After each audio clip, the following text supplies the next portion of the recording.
from Sudan here, or they're going to drop them in Cairo. What are the facilities that are ready for them? We don't know just yet. So I hope people can see when there is strife in and this is just the beginning. You can see the spiral effect. The British people have evacuated their own people. They took them off, I think, in a military whatever plane, and I think the Americans are gone. We are still struggling. I hope they will be able to get through, though. I hope there's a ceasefire, and I hope it's there's a ceasefire. Okay, so they said that the money was paid. This money was paid to an undisclosed transport company on Tuesday. Why undisclosed? I don't know. By the central bank through National Emergency Management Agency. And it says here that the chairman of the Nigerians in diaspora, Bike Dabiri, confirmed on Tuesday that the payment had been made and that the accused would be taken off this morning. Okay. And so that's there's some other information here in the story that you might want to read about. And it says here that the government sought the support of the Egyptian authorities to evacuate the 5,500. Of course, you would have had to do that with 5,500 people coming in 40 buses. So hopefully they'll be able to accommodate them. And now that we also heard that Air Peace have said that they're ready to evacuate them from any airport, my suspicion is that, and I hope that's what it is, Air Peace will move into Egypt and bring them back home. Okay? The story says that the students some of them tried to get to Ethiopia, and they were denied access because they lacked what you call security clearance, whatever that is. Bandele, there's a gentleman called Bandele. Yes, that's a spokesman for NICOM. Spokesman for NICOM. And in addressing his citizens, our public servants must know how to address citizens, especially in a time like this. This is what he says, like he's addressing primary 6 students. Whatever you meet is your headache. When I saw this morning, I was furious. Okay, because you see, in the first instance, a university student is an adult. That's right. The fact that I even heard that they were getting in touch with their parents. You know, when I was in university, nobody knew my parents. Why have we degraded universities almost to secondary school level? Oh, yeah. I was there when my son was in school in the States, and I called to make some inquiries. They told me to mind they don't know me. They don't know. But out of pity, they told me some things off record. He's an adult. We must learn. Once somebody is 18, he's an adult, and we must learn to develop them and treat them as an adult. That's why I have this big quarrel with universities who won't let 18-year-olds have phones and so on and so forth. So, but Bamidele is now talking to them. This is the director of, what did you call him now? Only Mode Bandele. You know, this is what he's quoted to have said. He's a doctor. That means he has a PhD. I think. And he's director of the ministry talking to them. Whatever you meet is your headache. Because you did not listen to authorities that are supposed to cater for you. He warned the Nigerians. You don't warn them, you appeal to them. This is a war situation. That's right. Panic is going to set in. Absolutely. And you don't back at. These are your citizens. These are matured adults. I mean, they're 18 plus. Whatever you mean, you know. And that shows the attitude that we have across the board. I don't blame him. It's a new thing where you back orders at everybody. You insult them. You know, you find spokesperson insulting statesmen and so on and so forth. These are the little things we need to change. So anyway, Bandele has told them that whatever you meet is your headache, but it says that there are indications that on Tuesday, the efforts have been intensified. It also says that the embassy writes parents. It should be the embassy should be writing the next of kin if you are going to be writing anybody. We must look. Development starts from attitude. If we continue to treat our matured ones as kids, when will they grow? So they wrote a letter and explained the challenges it's facing bringing out their ward and children. And then the letter read, "Good evening, dear parents. I wish to respectfully, thank God for that, update you on our efforts since morning. Okay, fortunately, we are alive to tell the story. 3 of us embassy officials were harassed and almost killed by RSF forces on our way to get the buses. We have secured 40 luxury buses, despite the limited supply and high demand, due to the situation of war we find ourselves in. But the company insisted on cash payment, which is practically impossible. After negotiations, they agreed to collect some percentage of the money, but not less than $400,000 cash. If it's a company, why wouldn't they want a transfer? I'm just wondering. It depends. I'm Maybe not there are even no banking facilities. I'm not even sure that this company will be in Nigeria because of where the pickup location is. So No, they it may, won't. Yes, I don't think. yeah, But the company itself might be an intermediary to go now organize the buses.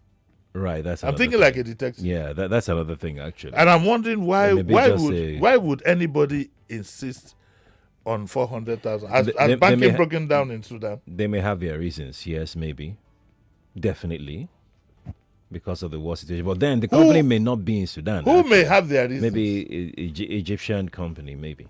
Okay, fair enough. You're doing this mess, man. Who may have their reasons? The company. They may have their reasons why they need cash. Perhaps because of the logistics involved to be able to sort out a few things right there on the just spot. like it happened during the elections to when we just I don't know about elections. cash I don't know about that one. But we managed to get some. Anyway, the whole story is there. They're set to go this morning. Don't let me waste too much time on that. They're all set to go. By tomorrow, we hope that we'll have good news for you. And another issue of concern here is a ceasefire. We have a 72-hour ceasefire. I don't know when the ceasefire started. Sunday or Monday, I don't know. Even if it started on Monday, today's Wednesday. Today is Wednesday. So I'm not exactly sure, if we have that much time left No, they're supposed to leave this morning. to move 5,500 people. Well, they're moving them in 40 buses might not even be enough. That's what I'm No, saying. they'll Like, load how, them. how many they're people? go- How many people can occupy a bus? If Oh, no, they will load them. They will pack them. they'll pack them in, Abi, wrong and just ones, move as quickly as possible. Like my friend who doesn't speak English, will be Sandin. You standing? I have a friend I mean, it's a terrible situation because I can imagine. One can only imagine the fear and trepidation of those students. No, you better not imagine it because you might have tremors sitting down here. Yeah. It doesn't look good. Okay. I just hope that they succeed. I'm hoping that even if the ceasefire has started, when you see a convoy of 40 buses, I hope they don't think that they are troops or anything, but Yeah. they'll have their markings. There are ways around these things, and the question also is: could Nigeria have moved faster? I think that within our capability, both personnel, this one, and logistics, we haven't done too badly. Okay. I think so. Given that you will hear what I said now, our capability, ability to move quickly, and I hope that by the time we have a new government, whichever way it goes, and we settle down, we'll have contingency plans for things like this to be able to move quickly. The British are gone. The Americans are gone. They even moved in with their own special forces. They moved in with their own special forces. What we could have done, what I think we could have done is we could have aligned with them for this. You don't lose anything really. Can say, look, can you also help us? After all, we are all brothers and sisters. Can you help us? We need to evacuate our people. And they'll tell you, bring them up to this point. If they are flying in planes to take them, they say, okay, bring in your own planes or hire your planes from the UK, and you can evacuate your people, and they head for Nigeria.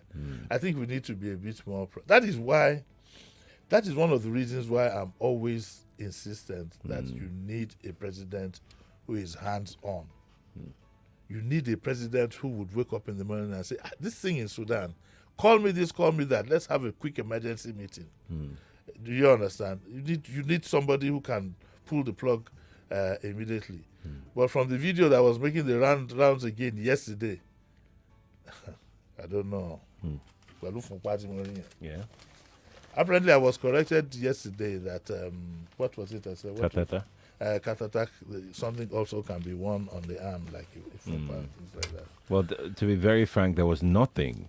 That picture was doctored. Well, I've seen the original picture. You have seen it. Well, I thought it was doctored too. But by yesterday afternoon, I got completely confused. I was quickly corrected this morning as soon as I stepped out. They said, no, Jimmy, there's something that somebody sent me the diagram. Well, I just for me, I want to be selfish. Yeah. Okay, I just want my country well run, and then we'll sort out the political issues later. But I want a well run country, or else, like I said yesterday, all of us will suffer for it. But from the video making the rounds and the part that is not doctored, I'm afraid though. But let's see. We'll see what it goes. Let's move on to the Vanguard newspaper. We have this story here that says, oppose Obi's case threatened as LP factions fight dirty. It has writers. Yes, the whole thing is dirty. I think there's been compromise along the way. But it's part of politics, you infiltrate your enemy and you try and distract them. But I don't think they will succeed in withdrawing the case. I hope not. Because it is important for those involved in the case to know that this case is a Nigerian case. Okay, it has now gone beyond even Obi or Tinubu. It's a very crucial case, and the end results are very, very decisive to the country.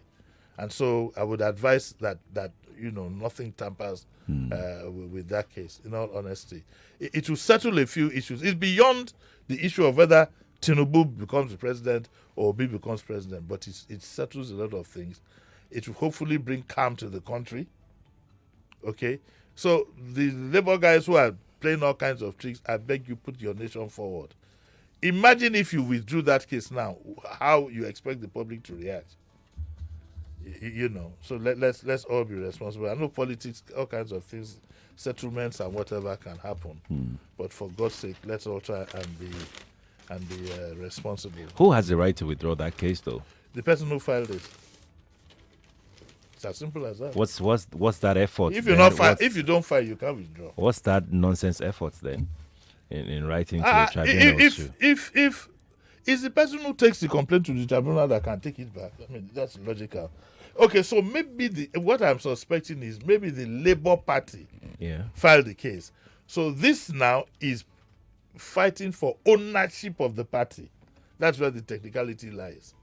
So what it could mean is, and I'm not a lawyer or liberals in cases, but what it could mean by simple logic is if there's a fight for the leadership and one says we should withdraw, the other says we shouldn't, then you first of all have to go to court to settle the leadership of the party. Yeah. I think that's where all this is going, and of course it's going to cause a great delay. So a lot of common sense has to come into it. A lot of healing, egos, massage, and of course, you can't take away the possibility of some monetary inducement.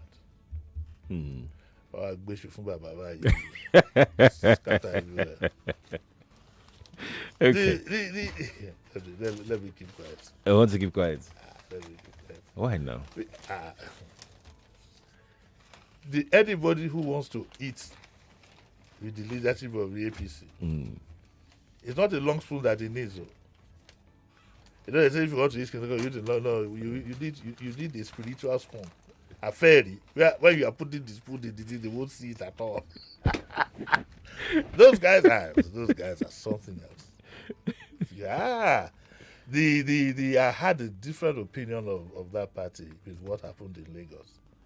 But that's a story for another day. But, because what it means, where we are going, in all honesty, is if the man believes that he has the authority, and heaven help the Labour Party if he was the one who personally went to do all the paperwork, he will feel he has the right to withdraw for whatever reasons. So what do? We are withdrawing, we are not withdrawing. We are withdrawing, we are not withdrawing. The court can say, go and settle the case of Your case first. who can do it. That will take another 1 year. 11. Let me take this story. You didn't hear that, I hope. No, not at all. Page 6 of the Vanguard. Buhari Obi Obaseki Sanwo-Olu mourn as Peter Enahoro dies at 88 in London. These are the people who enjoyed Nigeria. Peter Enahoro, if I remember very well, unfortunately I just got this one now. Peter Enahoro, if I remember very well, was editor of Daily Times in his 20s. Yes. Brilliant journalist. In those days when there were no TVs or radio as such, and you read columns, there were two columnists amongst others in his generation. One is Sad Sam, Uncle Sam Mamuka. And the last time I saw him, he said, Jimi, I'm still alive. He said, I have not gone yet.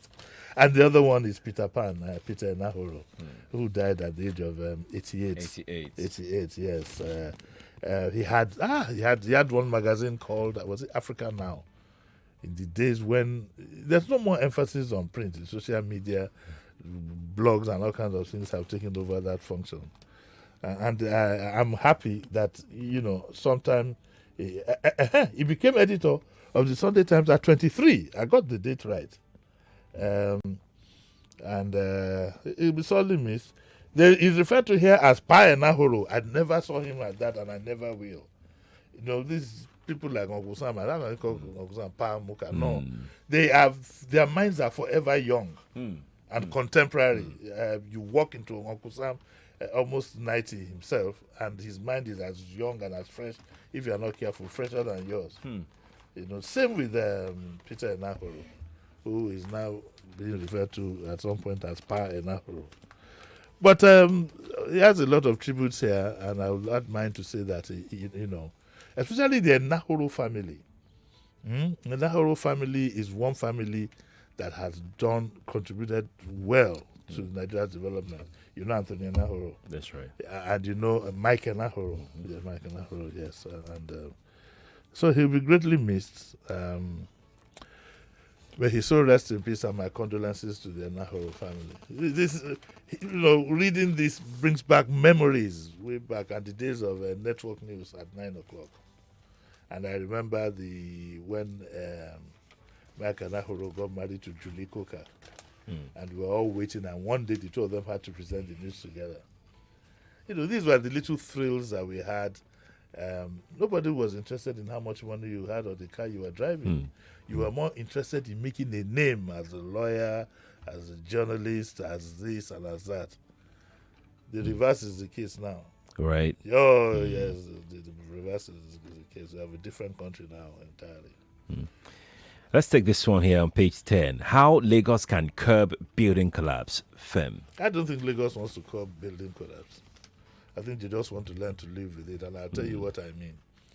Apparently, people who are owners of these properties are highly influential people.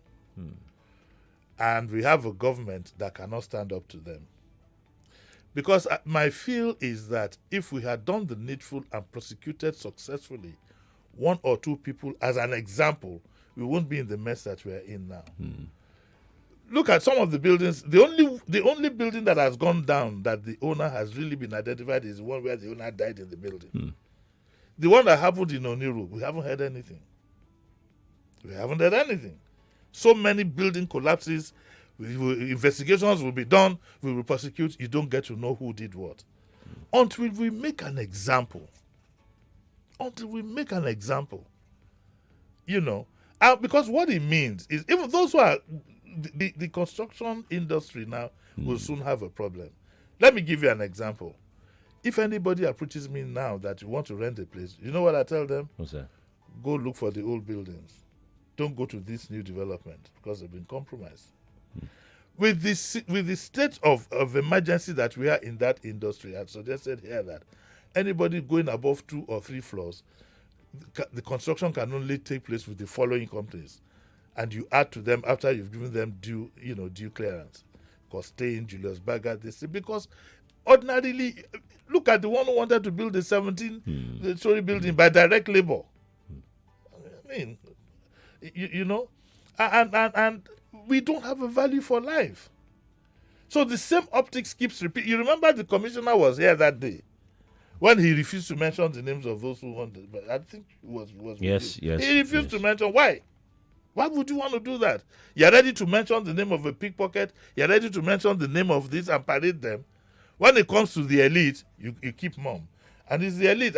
Where would I have the money to buy to build a 12, 13, whatever story building in Banana Island or in Oniru in Via? It's the elite. It's the elite. And the government doesn't realize that they need to protect, because when these buildings go down, if it would go down with the owners only, it wouldn't have been so bad. Sometimes the house could be fully built before it comes down. You know, innocent people. I lost a son in that Ikoyi one. He just came there to work. And you can imagine the grief as we speak that the family is still going through. Even I, as a close family friend, I know every time I think of him and think of his wife and child. But it looks as if those who run the affairs of this state, they don't take into cognizance the human implication. How many people are going to die before we do the right thing? There was some scheme that came up when it was like, okay, the insurance company, and that was introduced during Fashola's period. I don't know in what form, but if I remember very well, it was something like you had to have insurance, and no insurance company would insure your building if they were sure. We don't know what has happened now. I heard since that Banana Island, about 2 others have gone down. I think one went down again in Apapa. In Apapa, yes. Yes. So are we going to have our governor keep going to the sites and huffing and puffing and not bringing the house down? Tell us who owns these buildings. Make an example of them. Make an example of the officials, because the system is laid out. It is compromised. We refuse to do that. And the one at Oniru was laughable. In 2 days, you wouldn't know anything had happened. It looks as if, all kinds of things. We wouldn't know. You haven't told us who owned the building. You haven't told us who has been arrested and who has been prosecuted. So how you can curb building collapse? You can only curb building collapse with a determined government. And I'm sorry, I don't see that in the current government we have as far as this is concerned. Not to talk of the environment, Sheriff. On Sunday, I had to drive through Ido to Oyingbo. Jesus. I had to drive from Ido, major road, to Oyingbo by Mainland Hotel and so on and so forth. It was an eyesore. The fine bus stop that you had, there's a fine bus stop, it's called Otto. The fine bus stop had become a refuse dump. Then Oyingbo itself. Okay, I've said we have to learn to live with this thing, so there's no point. Shebi? Let's go on to something else. Let's quickly just take this story here as we go. 2023 elections, 96% of female candidates crash out. What will this is a very good analysis by the Daily Trust, we need to ask ourselves, why would you have an electoral process where 96% of female candidates couldn't make it? Meaning, if there were 100 candidates in this election who were females, only 4 of them made it. Yes, Abi. Well, 96, 100 minus 96 gives you what? Funny. Not 40, it's 4. It's funny. Funny. So the article examines that, and I think the woman, should probably. But the truth is this: the politics that we practice, apart from the fact that it's not even good for men, decent men, as we speak, if we don't clean up that process, the kind of leadership we will produce at the top, your guess is as good as mine. You look at what happened, all the violence and whatever. Look at the woman whose face was gashed. Who would see that and allow his wife to, Would you ever go into politics, Sheriff? No. Why now? I'm not just. Your You society know, some needs of you. some of us are not cut out for these things. What do you mean cut out for what things? Like we can't we can't play that game. What is the game? What is the part of the game? Some that of you us can play? don't have the patience. God will give you that. What else don't you have? No, you have to know what you're capable of. Oh, Logun. No, I mean Logan. Mofuye gon. Oh, free.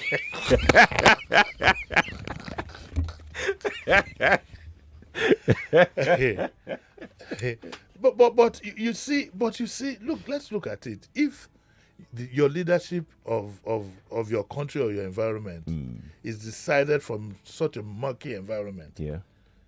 what kind of leadership do you think you will produce? Remoro. Garbage in, garbage out. Garbage in, garbage out. Right. Let's see what the next 4 years will look like. Okay. Let me go. We got to go now. He's back at 9 for Diabumi. Ben. All right. Yes. I'm Sheriff, it's Jimmy. Let's take a break. The news is next. After the news, we'll continue our conversation with live telecast of the Presidential Election Petition Tribunal or not. We all have that one friend that always hides everything from everyone else. Like my guy, Sheon, that's got 1 gig free data. And I want to assume that you would run because I want to give the listeners context for the conversation. In 2019, you were running mate to Atiku Abubakar. What did you learn then that you will not repeat this time? Yes, when is the president coming out to address us? There's a few things. One, I have a burden and a passion for young people. The fact that you have elected a man does not mean then you begin to order him around. The president will do whatever is good for the country at any given time. Mr. Adeshino, isn't the president responsible to the people? What should the next president do to root out stakeholders who are complicit? You fire those. Those that need to be fired are fired. It's looking like a brand new Chelsea, attacking with so much fluidity. And what can you say about that, Martin? I know you follow Chelsea quite closely. I live close to the Chelsea training ground. That's what you mean by that. I'm not a